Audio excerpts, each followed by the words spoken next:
Hi viewers, welcome to Andhra Prabha. నేను మీ ఉమా. ఈరోజు మనతో పాటు ఉన్నారు మిస్సమ్మ. చాలా బాగున్నారు. సో నిజంగానే ఆ మిస్సమ్మ అనే టైటిల్ అనేది రిపీట్ ఏంటి అనుకుంటున్నారా? నిజంగా మళ్ళీ ఒక సినిమా అదే టైటిల్తో వస్తుంది. ఈరోజు హీరోయిన్ తన్మయ్ గారు ఉన్నారు. Hi, hello.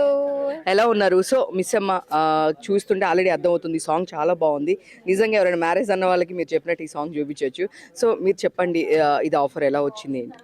So as usual నేను ఆడిషన్ కాల్స్ అవి ఇవి బాగా ఫాలో అవుతూ ఉంటాను. సో అలా ఫాలో అవుతూనే ఒక మేనేజర్ మధ్యలో ఇలాంటి ఒక 23 చూశాక కూడా ఒక అతను కాల్ చేసి లైక్ ఇట్లాంటి ఒక ఫిల్మ్ ఉంది అంటే then I had to go and audition తర్వాత నేనే డైరెక్టర్ కాల్ చేసి సార్ ఓకే నా అది అంటే నువ్వు ఆల్రెడీ సెలెక్టెడ్ అమ్మా అనేసి అప్పుడు అనేసారు. సో అంటే చూస్తే కనుక లైక్ బబ్లీ జెన్జీకి చాలా కనెక్ట్ అయ్యేటట్లుంది. మీరు ఎంతవరకు కనెక్ట్ అయ్యారు అంటే ఏం చెప్తారు? చాలా కలెక్ట్ అయ్యాను ఈ క్యారెక్టర్కి.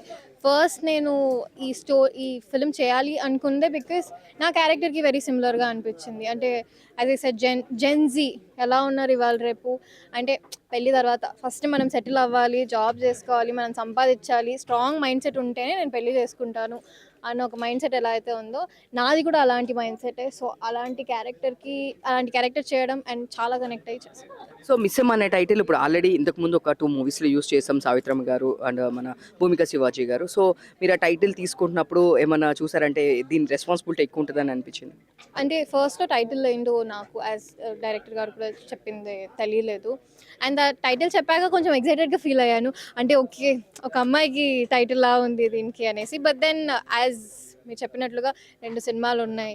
ఈ సినిమా కూడా it's a very big responsibility as you said. But then I feel like after watching the movie చాలామంది నిజంగానే ఈ టైటిల్ కనెక్ట్ అవుతారు అనిపించింది. All the best. Thank you so much.